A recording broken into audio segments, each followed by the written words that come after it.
You know, first when I saw this movie and it was set originally at the beginning in 1996, I thought, oh, that wasn't that long ago. And then I realized that was 27 years ago.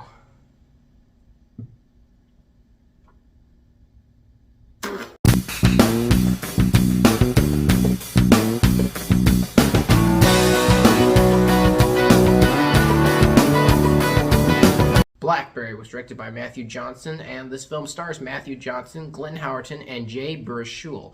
And here we see the conception, the invention, and the marketing of the original BlackBerry, the thing that would be the prototype to the iPhone, and we see what exactly happened with two people who came up with it, who they sold it to, and how their eventual falling out took place.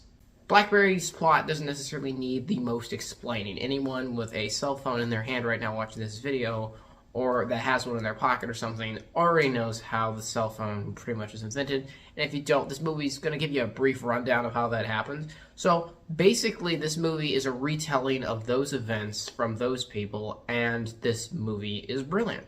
This movie manages to do a lot in a very short time with very contained settings. So something that's very obvious watching this movie, and when I researched it, it didn't have a massive $1 million budget and all this stuff.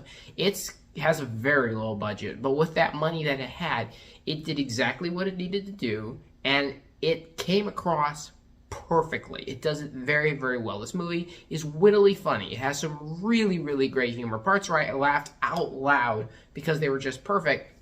At the same time, it has moments that are extremely serious. This movie's also intelligent. It knows what it's talking about. It's great at explaining the technology to you. You get to see how things progress. You get to see how the people change. You get to see different characters in here.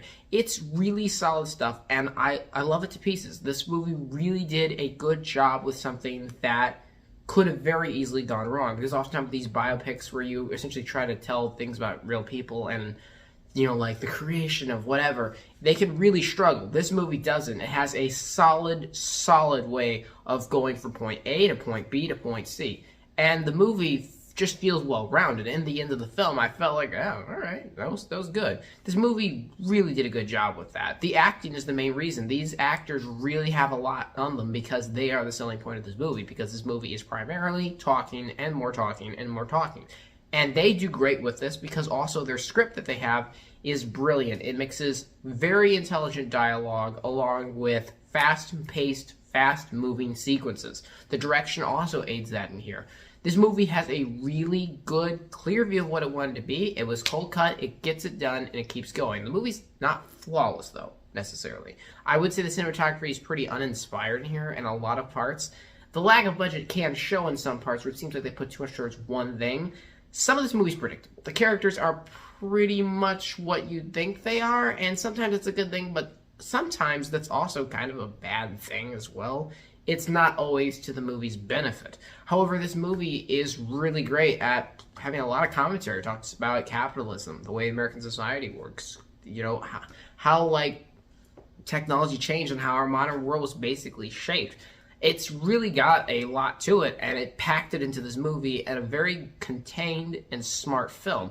I think when they start moving forward in time, some of the makeup jobs and things like that can be a little bit unbelievable, and some of the performances at times are uneven. They're not always perfect, this movie. This movie is by no means giving you the performance of the year. They're really good actors, but that's pretty much as far as I'm willing to go or say. The movie looks too similar in shots sometimes, though. That's another thing. Like, a shot, everything's lit, filmed, and dressed similarly, so it doesn't quite feel like there's been change of time always. But the movie does a really great job. There's some music choices in here that I really, really liked an awful lot. And for the most part, this film is really well made. It's a solid movie. I really enjoyed it. I think if you're interested in this kind of thing or just want a movie that's kind of like this, go check out BlackBerry. If not, you're fine. I wouldn't say actually go see this in the theater if you're not like really into this. This is something you can view at home because you're not going to miss much sitting in the comfort of your own couch. But do check out BlackBerry. I'm going to give BlackBerry an 8 out of 10. So thank you guys always so much for watching. I appreciate you, and I will see you all next time.